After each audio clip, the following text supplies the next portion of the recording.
Hey everybody, how's it going? Dieter Kurtenbach. I'm here at Toyota Center, and we have a series. 2-2, the Rockets beat the Warriors in Game 4, 112 to 108. The Warriors trailed by as many as 17 points in this game. They clawed back into it. They had a chance to win this one late. Chance to tie at the buzzer, down 3. Stephen Curry missed a 3. Kevin Durant missed a 3. And we're heading back to the Bay, tied. Brand new series, a best of 3. And it's just been It's been an incredible run of 4 games, and the final 3 or 2 are going to be absolutely fascinating to watch. Let's go through the 3 things from this game. Number 1, the basketball gods probably spoke their piece at the end of this one. Warriors get 2 great chances to tie this game in the final seconds, and neither shot falls. That's basketball. That's how it goes sometimes. But ultimately, the Warriors had no business winning this game, if we're being totally honest. They were out-hustled. They were outplayed roundly by the Houston Rockets, who brought the desperation that they won with in Game 3 over to Game 4. And the Warriors, as we've seen so many times this year, a general lackadaisical attitude up until the final minutes when it came crunch time, and that gave them a chance to win it. But again, the shots not falling, the Rockets taking Game 4. The only reason that the Warriors had a chance, other than their own strong play down the stretch, was the fact that the Rockets' legs just kind of went out from underneath them. James Harden goes 3 of 11 in the fourth quarter. The Rockets go 1 of 12 from beyond the arc in the fourth quarter. The Rockets just choke down the stretch, as we've seen so many times with this squad over the last couple of years. But again, the Warriors don't do enough over the full 48 to justify a victory, and now they face a extremely crucial Game 5. These last 2 games have been huge. Game 5 is the biggest game of the season, bar none. 50 rebounds for the Houston Rockets, and they had a +5 advantage on the offensive glass. That's just going to dictate the game. PJ Tucker was absolutely huge in this contest for the Rockets, doing everything that a Draymond Green does for the Warriors, and then a little bit more. The Warriors just didn't hustle enough to deserve victory in a playoff game like this. The second thing tonight, and the reason the Warriors lost, was that Klay Thompson was downright unplayable in this contest. And Klay Thompson's an even-keeled guy. He didn't want to be too high or too low when it was all said and done, and he gave good quotes, and he took it on the chin.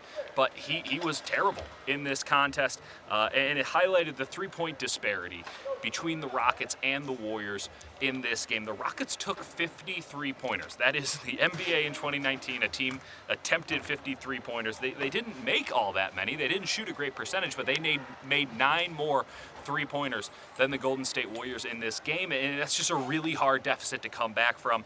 Klay Thompson, 1 of 6 from beyond the arc. Him and Stephen Curry combined to go 5 of 20 from beyond the arc in the contest. Klay was 5 of 15 on the floor, and his defense, which is usually his calling card and the thing that you always want him on the floor for, was downright bad against James Harden today. There were times that the Rockets were actively seeking out Klay Thompson when they had switches on the offensive end, because they thought that Klay was the weakest link on the Warriors' defense, and frankly, they were right.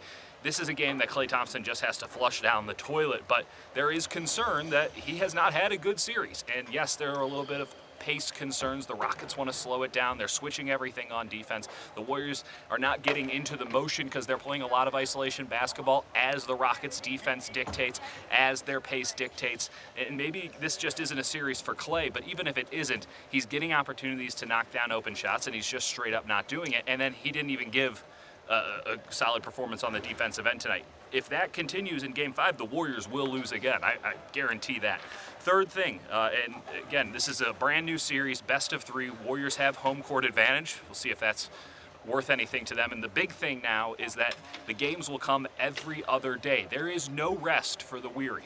It is a game, a flight, a game, a flight. And the Warriors have a lot of injuries right now. And this is not to make a mountain out of a molehill. This is a very serious concern. There was a literal line going into the trainer's room after the game. It's a small trainer's room here in Houston, but still, that just shows how banged up this team is. The Rockets brought the force, again, in Game 4. And as Steve Kerr said after the game, they're built like middle linebackers. We're built like volleyball players. Well, that's not a fair fight, and the Rockets have been taking the fight to the Warriors. And, man, they're just getting beat beat up out there. Let's go through the laundry list of injuries here. Andre Iguodala has a sprained left knee.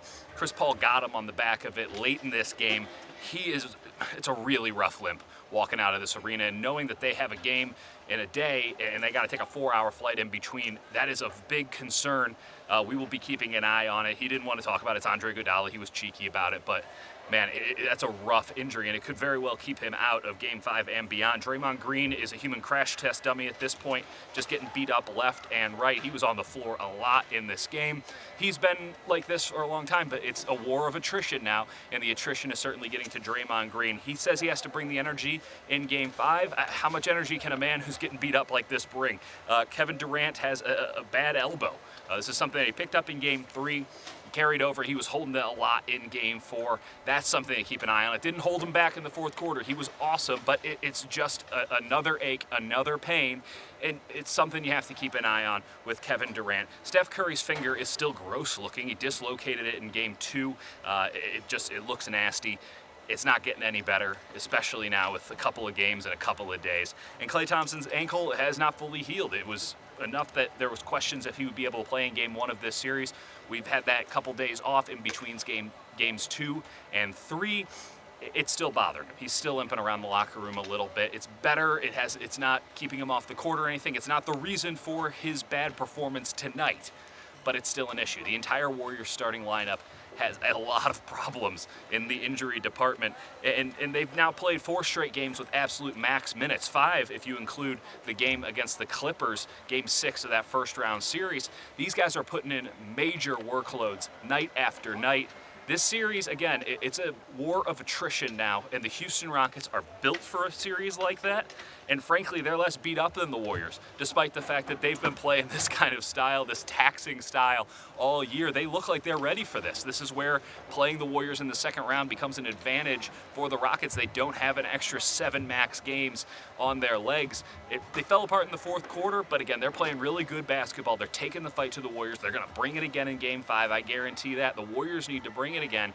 But all of these injuries, there's no way that is not going to be an issue for the rest of this series. Again, no excuses, but it's going to be an issue, and it's something to keep an eye on for sure in between this game and Game 5. God, Game 5 is going to be big. It's going to be at Oracle Arena. It's going to be Wednesday night. I cannot wait to get back to the Bay so that we can cover it for you here at the Bay Area News Group. We'll talk from Oracle Wednesday night.